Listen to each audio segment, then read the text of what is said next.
Hi friends, మీరు ఇప్పుడు ఈ వీడియోలో చూస్తున్నది రోడ్డు పైన పరదాలేసి మొక్కజొన్నను ఆరబోసారు. ఆరబోస్తే ఇక్కడ ఎడతెరిపి లేకుండా వర్షం పడుతుంది. ఇది గంగారం మండలంలో రోడ్ల మీద ఆరబోసిన మొక్కజొన్న. పాపం రైతు 2-3 నెలలు కష్టపడితే ఈ పంట చేతికి వచ్చే టైంలోనే ఇలా వర్షం పడడం వల్ల అది చేజారిపోతుంది. అవి మొలకలు వస్తే మళ్ళీ పంట సరైన ధర అనేది రాదు. చూడండి, రైతు పాపం ఎంతో కష్టపడి నిద్ర లేకుండా ఎంత కష్టపడి చేసిన పనికి కూడా ఫలితం లేకుండా ఈ విధంగా పోతుంది.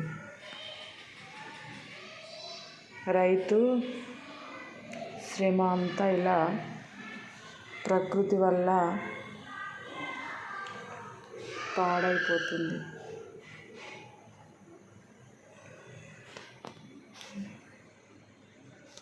రైతన్న కష్టాలు అనేది తెలియాలి మీకు.